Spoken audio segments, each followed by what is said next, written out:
औरंगाबाद के सांसद अभय कुशवाहा पूरे फॉर्म में नजर आज संसद भवन में आए। उन्होंने जल जंगल जमीन की बात की, साथ साथ उन्होंने कहा नक्सल पर भी बात किया कि नक्सली आखिर पैदा क्यों हो रहे थे उस जमाने में। आज नक्सली अपने मुख्य धारा में लौट रहे हैं, लेकिन साथ साथ एक बहुत बड़ी बात कही है, बेरोजगारी क्यों बढ़ी है इस क्षेत्र में। दरअसल जिस तरह से माइनिंग का काम होता था पहाड़ों में, अब वो काम रुक गया है पिछले कई वर्षों से, जिसके वजह से उन्होंने मांग की है कि माइनिंग होनी चाहिए थी, जिसके वजह से 50 से 60 हजार लोग बेरोजगार हो चुके हैं। चितरंजन आज पूरे फॉर्म में नजर आए अभय कुशवाहा। उन्होंने जल जंगल जमीन की बात की है, साथ साथ उन्होंने नक्सल पर बात की है और रोजगार पर बात किया है। 50 से 60 हजार नहीं, 50 लाख उन्होंने बात कही है कि पूरे बिहार में 50 लाख लोगों का रोजगार जो है वह छीन गया है पूरे बिहार में। मैं बात कर रहा था बिल्कुल गया और औरंगाबाद। बिल्कुल देखिए, सांसद जो है अभय कुशवाहा आरजेडी के सांसद है औरंगाबाद से, और विपक्ष के सांसद हैं, तो कहीं ना कहीं वो विभिन्न मुद्दे पर वे लगातार जो है वह चर्चा कर रहे हैं। और अभी देखिए, उन्होंने नक्सलवाद पर चर्चा किया था, और नक्सलवाद पर चर्चा करते हुए उन्होंने इस बात को कहा, हालांकि जो चेयरपर्सन होते हैं उन्होंने रोका भी, लेकिन उन्होंने साफ तौर पर कहा कि देखिए, संसद में नक्सलवाद पर चर्चा के दौरान उन्होंने कहा कि कोई भी नक्सली जन्म से पैदा नहीं होता है। उन्होंने जो बातें कही वह मैं आप लोगों को कहता हूँ। जब शोषित और वंचित समाज से उनका जल जंगल और ज़मीन छीन जाता है, तब शोषण, अन्याय और बुनियादी सुविधाओं का अभाव ही उन्हें भटकाव के रास्ते पर धकेलता है।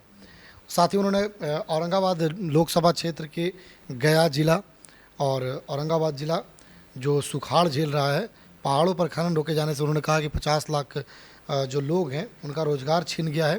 हिरन पथरा जैसे कई गांव आज़ादी के इतने सालों बाद भी आज पक्की सड़क जैसे पीने की पानी के लिए तरस रहे हैं। उन्होंने और एक बात कही कि औरंगाबाद ज़िले के मदनपुर, कुटुम्बा, नबीनगर, रफ़ीगंज, गुरारू और गया का गुरारू, गुरुआ, परैया, इमामगंज, बांके बाजार सहित अन्य प्रखंडों का नाम लिया, जगहों का नाम लिया, और कहा कि उस क्षेत्र में 2 किलोमीटर 20 किलोमीटर तक लंबी पहाड़ है, वहाँ विकास नहीं पहुँच पाई है। पहाड़ों का खनन जो है सरकार ने 20 सालों से रोक दिया है, जिससे कि वहाँ के लोगों को रोज़गार छिन गया, इस तरह के स्थानीय लोगों। बिल्कुल। उसके बाद उन्होंने कहा कि एसी कमरों में बैठकर नीतियाँ बनाने से विकास नहीं होगा। जब तक ज़मीनी स्तर पर पंचायत, जनप्रतिनिधियों और स्थानीय लोगों से फीडबैक लेकर योजनाएं नहीं बनेगी, तब तक नक्सल प्रभावित क्षेत्रों की तस्वीर नहीं बदलेगी। देखिए चंदन जी, कहीं ना कहीं औरंगाबाद ज़िले के मदनपुर देख रहे होंगे आप, गया ज़िले के इमामगंज, बांके बाजार का इलाका जो है वह देख रहे होंगे, बाराचट्टी का इलाका देख रहे होंगे। देखिए, पिछड़ेपन का शिकार तो है, हमने खबर भी दिखाया है लोगों को, पिछड़ेपन का शिकार तो है। सड़क नहीं है, स्कूल नहीं है, बुनियादी सुविधा जो होनी चाहिए। पिछले बार अभय कुशवाहा जो एक कार्यक्रम कर रहे थे, दही चूड़ा के कार्यक्रम में, उस क्षेत्र का भी आपने एक रिपोर्टिंग की थी, उसकी स्थिति अब सुधरी है या नहीं सुधरी है? बिल्कुल नहीं सुधरी है चंदन जी। अभी देखिए, हाल फिलहाल अभी ज़्यादा दिन नहीं हुआ, जनवरी के 14 तारीख को हम लोगों ने उसको कवरेज किया था, और 2 महीना अभी हो रहा है।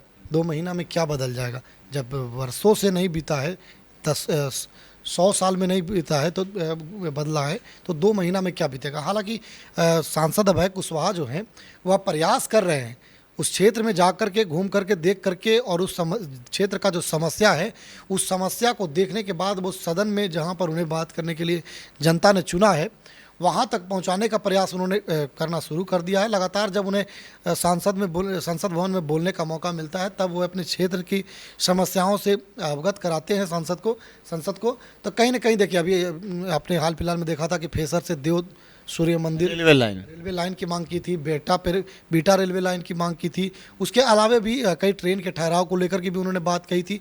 तो देखिए, लगातार जो है वह क्षेत्र की समस्याओं से सांसद को अवगत करा रहे हैं, और देखिए आगे क्या परिणाम होता है उनकी मांगों को लेकर। सरकार कितना संदिग्ध होती है, संजीदगी होती है, सरकार कितना बातों को मानती है, ये तो आने वाला वक्त। बहुत बहुत शुक्रिया चितरंजन, इन्होंने हमारे साथ पूरी बात को साझा किया जो संसद भवन में औरंगाबाद के सांसद अभय कुशवाहा ने अपनी आवाज़ उठाई है, अपनी बात को रखी है। उन्होंने संसद के पटल पर रखा है जल जंगल जमीन, और साथ साथ नक्सल प्रभावित क्षेत्र पर बात की है, और रोजगार पर बात की है, माइनिंग पर बात की है। अब तो देखने वाली बात होगी कि क्या केंद्र सरकार इस पर विचार करेगी। जो माइनिंग कई जगहों पर पहाड़ बेवजह से हैं, क्या माइनिंग करेंगे तो उसमें कई रोजगार भी पैदा होंगे, जिसके वजह से स्थानीय लोग को रोजगार से जोड़ा जा सकता है। बात रही नक्सल प्रभावित क्षेत्र में जो अभी भी बेरोजगारी के साथ साथ जो विकास के जो मूल काम नहीं हुए हैं वो क्या हो पाएंगे, ये सब तो देखने वाली बात होगी। बहरहाल औरंगाबाद के सांसद एक्टिव मोड में संसद भवन में नजर आ रहे हैं। अभय कुमार सिन्हा जी। धन्यवाद सभापति महोदय। नियम 193 के तहत आपने हमें नक्सलवाद को जड़ से खत्म करने के लिए रणनीति पर बात रखने का अवसर प्रदान किया। महोदय, नक्सली कोई जन्म से पैदा नहीं होता है, उसे परिस्थितियां बनाती है महोदय। जब जंगल जमीन छीन जाता है, जब रोजगार, शिक्षा, स्वास्थ्य और बुनियादी सुविधाएं नहीं होती थी, और जब समाज के शोषित, वंचित, गरीब, असहाय लोग शोषण का शिकार होते थे, तब समाज का वो वर्ग भटकाव के रास्ते पे चल जाता था। अभी अरुण भाई जिक्र कर रहे थे 1992 की। मैं अरुण भाई से कहना चाहता हूं कि ये नक्सलवाद को पैदा करने वाले लोग कौन हैं? वो वही लोग हैं जो वंचित समाज को, दलित को, पिछड़ा को, अति पिछड़ा का जो शोषण करने वाला व्यक्ति है, उसी के चलते नक्सलवाद पैदा हुआ।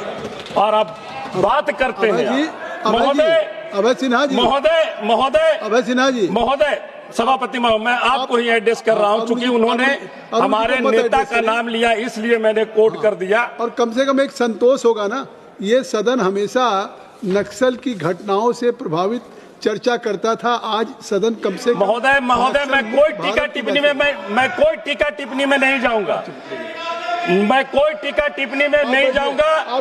निश्चित तौर पर यह जरूर कहूंगा, जो अभी वर्तमान स्थिति है महोदय, निश्चित तौर पर नक्सलवादियों में भी जागरूकता आई और उन्होंने ये सोचा कि हमें मार काट से अब कुछ हासिल होने वाला नहीं है, और केंद्र की सरकार हो या राज्य की सरकार हो, कहीं की भी सरकार हो, दोनों, हर एक सरकार में जो जहां जिस समय रही, नक्सलवाद को खत्म करने के लिए हर संभव प्रयास सरकार ने भी किया।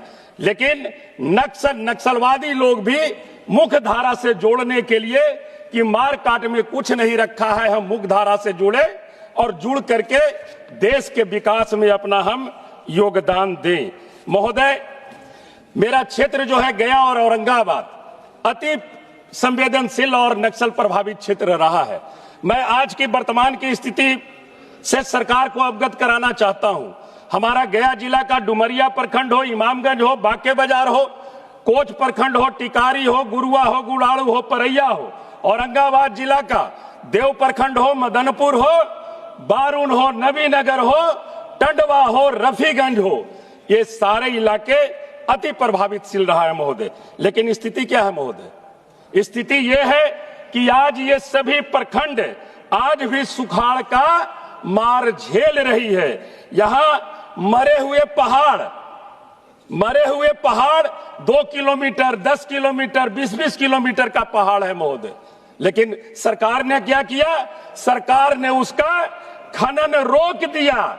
करीब 10-15 सालों से बिहार में पहाड़ से स्टोन निकालने का खनन रोक दिया, और उसके चलते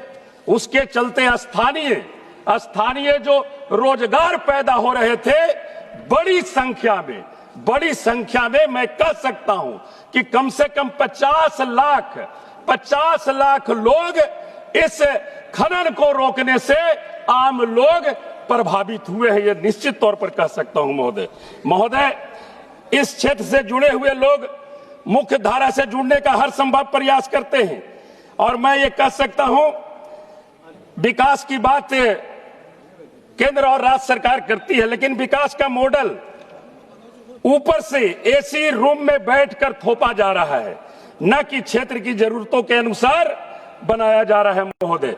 सबसे बड़ी समस्या है फीडबैक सिस्टम की कमी।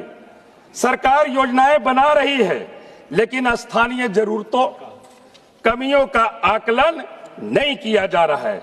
जनप्रतिनिधियों से कोई फीडबैक नहीं लिया जाता है महोदय। मैं एक उदाहरण देना चाहता हूं महोदय। हम इमामगंज विधानसभा का इमामगंज प्रखंड में एक जंगल, 3 नदियों, झारखंड के बॉर्डर से सटा हिरन पथरा एक गांव है महोदय, मैंने इसका जिक्र पहले भी किया था इस सदन में। इस आजाद भारत में ये हिरन पथरा गांव आज भी वहां के लोग आजादी पाने के लिए तरस रहे हैं महोदय। न कोई आवागमन है, न पुल पुलिया की व्यवस्था है, न समुचित पेयजल की व्यवस्था है, और ऐसे अनेकों गांव हैं, ऐसे अनेकों गांव हैं जो नक्सल प्रभावित रहा। हमारे माननीय मंत्री जी इमामगंज और औरंगाबाद महोदय 2 मिनट हमें समय दिया जाए, हम 2 मिनट में अपनी बात को खत्म कर दूंगा। ऐसे अनेकों गांव हैं, आप ले लीजिए डुमरिया प्रखंड का छकरबंधा से होते हुए छकरबंधा और देव को जोड़ने वाली एक रोड है महोदय, 18 किलोमीटर कच्चा पथ है। वो इसलिए नहीं बन पा रही है कि वो वन विभाग के अधीन पड़ता है, और छकरबंधा पूरी तरह से नक्सल का एक गढ़ रहा था, राजधानी कही जाती थी।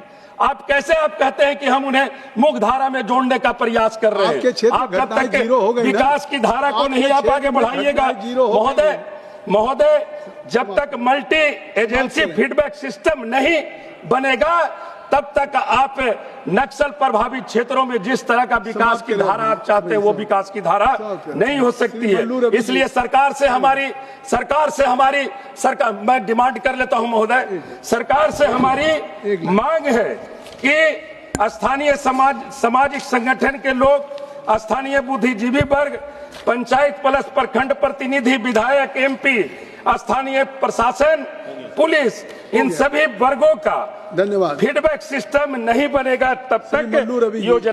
धन्यवाद।